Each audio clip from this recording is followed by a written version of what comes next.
Bonjour à toutes et à tous. Alors aujourd'hui, on s'intéresse à la répartition des hommes sur Terre. On a déjà étudié ensemble, on a commencé à étudier donc deux planisphères qui vont reprendre ce qu'on a vu par avant, c'est-à-dire d'un côté les zones de vide et de l'autre les zones de plein.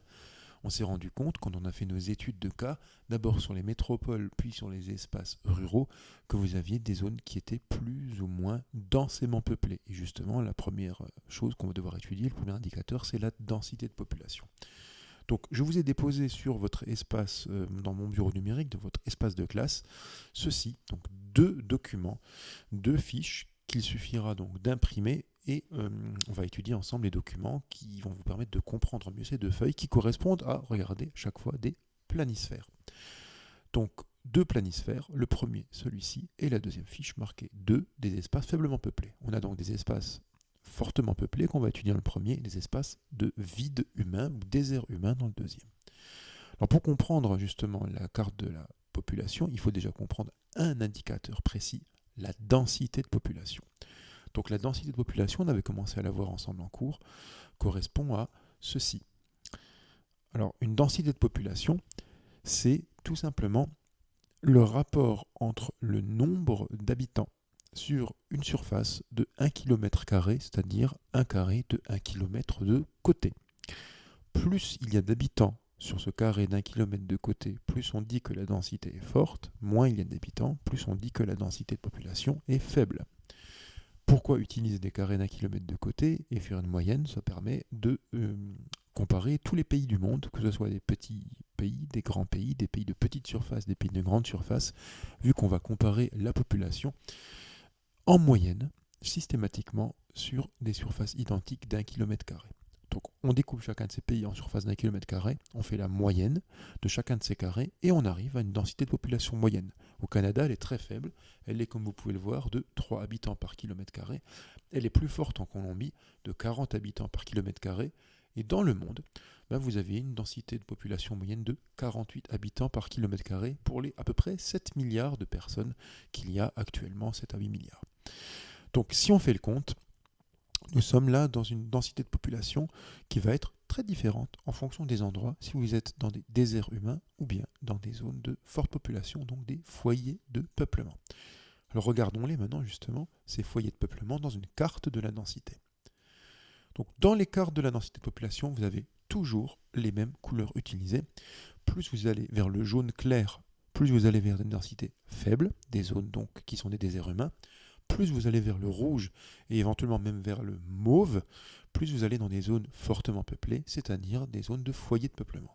Et sur cette carte, vous retrouverez facilement les trois foyers de peuplement principaux. Donc faites pause sur la vidéo et regardez maintenant et cherchez les trois foyers de peuplement principaux. C'est bon? Alors ces trois foyers de peuplement principaux, c'est deux qui sont situés en Asie, comme vous avez pu le voir, et un qui est situé en Europe de l'Ouest. Donc ces trois foyers de peuplement, vous vous rendez compte qu'il y en a deux situés sur le même continent, le continent asiatique. Alors attention, évidemment, il y a aussi des foyers de peuplement secondaires qui vont correspondre à d'autres zones du monde qui sont ailleurs visibles. Ces foyers de peuplement secondaires, ils contiennent aussi des populations fortes, ils peuvent contenir des fortes densités, mais sur des espaces qui sont moins étendus et parfois avec des densités moindres. Donc les trois foyers que je vous ai mis ici surlignés en vert, ce sont les trois foyers de peuplement principaux. Vous remarquerez qu'il y en a deux qui sont situés dans le même continent, en Asie. Donc vous avez deux foyers de peuplement principaux qui sont situés sur le continent asiatique, et vous avez également un foyer de peuplement principal situé sur le continent européen. Voilà. Donc ces foyers de peuplement principaux, on les retrouve majoritairement dans deux continents du monde. Et vous remarquerez que l'Asie est actuellement un continent qui contient à peu près 2 à 3 personnes sur 5 dans le monde. Donc vous avez 2 à 3 personnes sur 5 qui sont actuellement dans le monde asiatique. Comment le voit-on? C'est repéré sur votre première carte, votre premier document.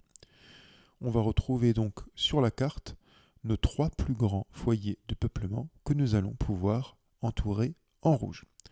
Donc les trois plus grands foyers de peuplement que vous allez pouvoir entourer en rouge sur votre carte, ce sont les suivants. Vous avez donc l'Asie de l'Est, l'Asie du Sud ainsi que l'Europe du Nord-Ouest. Ils sont déjà représentés par 3 cercles sur votre carte. Donc voilà les 3 foyers de peuplement les plus grands du monde que vous pouvez montrer sur votre carte. En vert, on va entourer maintenant les foyers de population secondaires, ceux que nous avons retrouvés sur notre carte de la densité, donc le Moyen-Orient, la côte de l'Afrique de l'Ouest, la zone de Java dans l'Indonésie, le sud-est brésilien et le nord-est des États-Unis. Donc voilà les foyers qu'on appelle foyers de peuplement secondaire. Et puis, vous avez des zones vides qui correspondent à ce qu'on appelle des déserts humains que nous allons maintenant entourer en bleu. Donc ces déserts humains, regardons-les, ils sont visibles clairement sur cette carte de la densité. Alors si vous les avez retrouvés, on peut voir maintenant qu'il y a tout le nord de la planète, ici, qui est un désert humain, très peu d'habitants, à cause de conditions de population difficiles dues à des conditions climatiques qu'on va étudier. Vous avez ici manifestement une zone aussi de vide correspondant à un désert des deux côtés du Moyen-Orient. Vous avez également ici une zone de vide sur le sud de l'Afrique, en Amérique centrale et à l'ouest des États-Unis.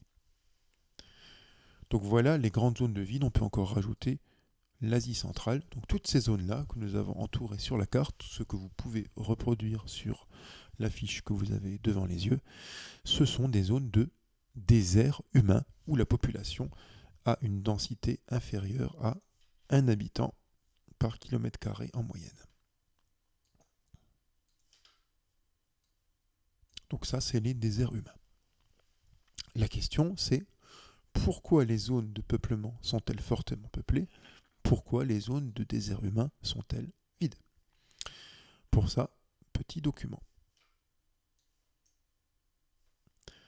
Donc vous avez ici un texte côté droit, un texte concernant la répartition géographique de la population. Et sur ce texte, nous allons nous poser différentes questions. Alors regardez bien le côté droit de votre écran, la répartition géographique de la population, et on se pose dessus 2 questions. Quelle expression prouve que la population mondiale est inégalement répartie et où habite la majorité des hommes? Vous avez lu le document? Alors regardons, quelle expression vous prouve que la population mondiale est inégalement répartie? C'est que les 2/3 des habitants vivent sur 1/10 des surfaces et la moitié sur 8%. Et plus du quart de la superficie du monde abrite moins de 2% de l'humanité. Donc vous avez une très inégale répartition. Il y a la moitié de la population qui vit sur 8% des terres émergées, et dans un quart de la superficie, il y a moins de 2% de l'humanité. Maintenant, la deuxième question, c'est où trouve-t-on la majorité des hommes? Eh bien, majoritairement, comme on l'a vu, on les retrouve dans, comme vous l'avez trouvé, les zones urbaines. Donc on va retrouver la majorité des hommes dans des zones urbaines qui vont devenir de plus en plus importantes au niveau de leur population et de leur densité. Et les zones rurales, actuellement, dans beaucoup de parties du monde, sont des zones qui sont en train de se dépeupler. Donc, deuxième indicateur, si on prend notre carte des foyers de peuplement, maintenant qu'on sait que la population est inégalement répartie et qu'elle est majoritairement urbaine, on va pouvoir se demander s'il n'y a pas d'autres indicateurs qui vont nous prouver l'endroit où se trouvent les foyers de peuplement. Alors regardez bien, toutes les zones qui sont ici entourées sur votre carte, elles ont toutes un point commun. Absolument toutes ont un point commun. C'est le fait qu'elles sont situées sur les littoraux. En fait, les hommes, pour des raisons qu'on va voir juste après, sont situés majoritairement le long des littoraux. On va retrouver de la population humaine à proximité des zones de côte partout dans le monde. Vous pouvez bien constater que la population, elle est majoritairement située le long, effectivement, des zones proches de la mer. Alors pourquoi Non, ce n'est pas forcément à cause des zones de pêche, quoique la pêche ait pu jouer un rôle, c'est grâce à justement ce qu'on peut faire sur ces littoraux. Sur ces littoraux, on peut faire des choses dans ce style. Relier les littoraux l'un à l'autre, notamment par du commerce, voire même du commerce maritime, et voire même des échanges de population. Donc pour qu'il y ait des échanges possibles entre tous ces littoraux, il faut la mer, tout simplement. Donc la présence de la mer va permettre le commerce, et c'est pour ça que vous retrouverez la majorité de la population le long des littoraux. Mais alors, vous allez me dire, pourquoi y a-t-il de la population ici ? Eh bien c'est parce que vous vous retrouvez là le long d'un fleuve, le fleuve du Nil. Et le long de ce fleuve, comme le long des littoraux, on peut faire du commerce. Donc nous allons retrouver une majorité de population, c'est visible aussi ici dans l'Amazonie, le long du fleuve de l'Amazone. On retrouve une majorité de population, soit le long des littoraux, soit le long des fleuves, pour les mêmes raisons, c'est qu'on peut se servir du commerce justement par bateau pour développer les activités et le long des fleuves et le long justement des littoraux. C'est le sujet justement des deux paragraphes suivants. Les foyers de peuplement secondaire sont situés sur les littoraux, c'est-à-dire les bords de mer. Et comme on l'a vu, d'autres zones sont très peu densément peuplées, voire vides. Elles, ce sont les zones dites de désert humain. Donc voilà pour notre première carte, notre première répartition de population. Vous venez de voir qu'il y a des zones pleines. Alors pourquoi ces zones pleines ? Par exemple, pour ceci. Vous allez retrouver des zones de population élevées à l'endroit où on a pu créer des civilisations basées sur l'agriculture facilement lors de la naissance justement de l'organisation agricole. Comme on l'a vu ensemble d'ailleurs, c'est au néolithique que ça se passe. Alors tout simplement, regardons maintenant les documents qui sont là. Lisez le document de gauche, vous allez voir que en Asie, il y a une denrée agricole qui va nourrir beaucoup de populations. C'est ce qui explique encore aujourd'hui les fortes densités, car elles sont nées de manière historique de fortes densités de population dans des endroits spécifiques qui permettent de cultiver cette plante. Lisez bien le document de gauche, vous allez tout voir sur ce sujet. Vous avez trouvé alors la plante évidemment que l'on cultive en Asie et qui permet les fortes densités, c'est le riz. Et le riz, il a besoin d'un été chaud et humide et de plaines irrigables. Donc la population, qu'est-ce qu'elle a fait dans ces zones ? Au néolithique, elle va donc déserter les montagnes et elle va se baser sur la culture fondée sur le riz qu'on appelle riziculture, qui exige un terrain plat. C'est pour ça que dans ces grandes plaines, vous allez dès le néolithique avoir une forte population. La densité de population va devenir de plus en plus élevée. C'est maintenant le schéma de droite qui va nous le montrer. La riziculture va permettre une nourriture abondante, mais elle a besoin d'une main-d'œuvre abondante pour aménager les rizières, maîtriser l'eau, faire les travaux rizicoles qui s'occupent donc du riz. Il y a besoin d'une main-d'œuvre importante, mais la nourriture qui est fournie est abondante, donc la densité de population va être élevée. Et au fur et à mesure, par accroissement naturel, augmentation du nombre d'habitants et par migration, cette population va augmenter. Donc vous avez, dès l'époque antique, même dès la préhistoire, des foyers de peuplement qui naissent, et aujourd'hui ce sont toujours les foyers de peuplement les plus importants. Ils naissent de l'agriculture et ils se développent le long des littoraux, notamment par le commerce. Donc voilà les grandes raisons des pleins dans le monde, des pleins humains, des foyers de population ou aussi appelés foyers de peuplement. C'est des zones qui au départ ont permis de faire de l'agriculture, donc des activités humaines à l'époque antique, et qui continuent à se développer de manière urbaine, donc dans des grandes villes, et suivant des raisons notamment commerciales qui vont amener là des emplois et une forte population. Donc voilà. Sur l'image de la Chine, d'ailleurs, ça vous montre bien pourquoi les zones de riziculture en vert sont du côté plaine, à l'est de la Chine, et que les zones de montagne ont une densité de population extrêmement faible par rapport aux zones de l'est. La Chine est bien plus peuplée à l'est qu'à l'ouest. Donc si on fait le compte, voilà pour les foyers de population. Voyez donc pour les autres, les zones de forte population. Mais alors, qu'en est-il des zones de désert humain. C'est notre deuxième carte. Donc on va avoir des déserts humains pour 4 grandes contraintes naturelles. Et ces contraintes naturelles sont tout simplement résumées dans le document que je vous mets maintenant devant les yeux. Donc document que, voilà. On va essayer d'avoir un peu plus grand encore. Voilà. Un peu moins. Concernant ces 4 paysages, on va se poser 3 questions. Les questions sont juste en dessous du document. Donc question 1, concernant ces 4 paysages, pourquoi peut-on parler de désert humain? Question 2, à quel continent appartient chacun de ces déserts humains?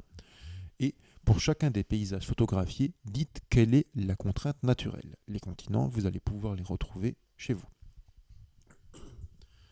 Vous avez regardé, donc systématiquement, pourquoi on peut parler de désert humain? Ça, vous l'avez vu, il manque quelque chose. Il n'y a pas d'installation humaine. Vous avez 4 zones qui sont restées des zones très peu peuplées, donc de très faible densité de population. Il n'y a notamment pas de grande installation de villes. Quel continent appartient à chacun de ces déserts humains? L'Amazonie, on est donc en Amérique du Sud, le Sahara en Afrique, l'Himalaya en Asie, l'Inland 6 en Antarctique, qui est donc un continent. L'Inland 6, c'est l'endroit où vous avez des glaces qui recouvrent justement la Terre, qui ne sont donc pas la banquise, mais qui sont sur des roches. Et maintenant, la dernière question la plus importante, quelle est la contrainte naturelle? Alors cette contrainte naturelle, vous l'avez sans problème trouvée. Pour le point 1, la forêt dense, c'est la densité de la forêt qui rend l'installation de grandes villes difficile. Il faudrait tout déboiser pour s'installer. Dans le désert du Sahara, c'est la sécheresse. Et attention, pas forcément la chaleur, il y a des zones de forte chaleur qui sont densément peuplées, mais la sécheresse rend les activités humaines très complexes, notamment l'agriculture qui est quasi impossible, sauf à l'endroit où vous avez des oasis. Troisième image, ça on l'a étudié notamment avec notre village de l'Himalaya, c'est les pentes, le froid, l'altitude également et l'isolement dans les hautes montagnes. Et dans le 4, c'est le froid glacial et le gel permanent qui rendent l'agriculture impossible. Donc vous avez des difficultés notamment à utiliser l'agriculture et d'autres techniques qui vont rendre toute forte densité impossible. On se retrouve donc avec plusieurs zones de grands déserts humains dans le monde, que l'on va maintenant pouvoir dénommer sur votre carte et surtout entourer en couleur, puisque vous l'imprimerez très certainement en noir et blanc. Donc, vous allez retrouver une première zone que l'on va appeler la zone des déserts froids. Ces déserts froids, on les a trouvés, c'est l'Antarctique, ainsi que le Grand Nord. Nord canadien, Groenland, Scandinavie, Sibérie. Là, vous avez des zones de déserts froids, à cause de la proximité des pôles. En noir, vous allez avoir des zones de haute montagne. Elles sont vides parce qu'elles sont très montagneuses. On aurait pu rajouter les Alpes, on va se contenter des 2 plus grandes zones mondiales de haute montagne vides, les Rocheuses et l'Himalaya. Alors attention, la cordillère des Andes, cette montagne-ci, rend le climat de la zone plus pratique. On a vu que lorsqu'il y avait des hautes montagnes, vous aviez une augmentation des précipitations et une baisse des températures au fur et à mesure qu'on monte en altitude. Or, dans cette zone équatoriale, c'est intéressant. Il y a plus de précipitations, il y a des températures plus basses, ça devient un atout et pas une contrainte. C'est pour ça que les environs du Kilimandjaro, ici, sont, notamment en Éthiopie, des zones de plus forte densité de population que les plaines. Il y fait moins chaud et il y fait plus humide. C'est pareil dans les montagnes des Andes notamment. Vous avez également des zones de désert chaud. Celles-ci, on peut aussi les entourer. Le désert australien, le Kalahari au sud de l'Afrique, le désert du Sahara et l'Arabie au nord de l'Afrique et au Proche-Orient en Asie. Puis enfin, vous avez les zones de forêt dense, c'est-à-dire les zones où la densité du couvert forestier rend l'installation humaine très compliquée. Donc on en est nombre 3, l'Amazonie, le bassin du Congo et la Nouvelle-Guinée. Vous remarquerez que l'on retrouve toujours la même organisation nord-sud. Tout au nord, tout au sud, vous avez les deux pôles. Il y fait donc très froid. Au fur et à mesure qu'on se rapproche de la ligne imaginaire de l'équateur, l'équateur, c'est cette, rappelez-vous, ligne imaginaire ci, que je vous mets en jaune, pas la peine de la faire vous sur votre carte, c'est pour vous le rappeler. Cette ligne de l'équateur, ici, sépare la Terre en deux hémisphères identiques dans leur surface. Cette ligne imaginaire de l'équateur, elle va donc être dans la zone équatoriale, ici, qui va être délimitée par cette ligne de l'équateur. Et après, vous vous rendez compte qu'il y a les zones de désert. Donc les zones tropicales, notamment, cette fois-ci, tropicales désertiques. Après, vous allez avoir les zones tempérées, qui sont dans le monde les plus fortement peuplées, notamment la zone tempérée du nord. Donc cette zone-ci, que je vous entoure en rouge. Cette zone, c'est la zone mondialement la plus peuplée, sauf dans les endroits, notamment de haute montagne, comme les Rocheuses et l'Himalaya. Donc vous avez bien une répartition de la population mondiale qui se fait en fonction des différentes, notamment contraintes naturelles. Autour de l'équateur, vous allez retrouver une population mondiale qui va être rendue moins dense par notamment les problèmes liés aux forêts denses. Puis vous allez retrouver dans les zones des tropiques secs des zones cette fois-ci de désert chaud. Et pour finir, dans les zones qui vont correspondre au pôle nord, pôle sud, vous allez retrouver des zones de désert froid.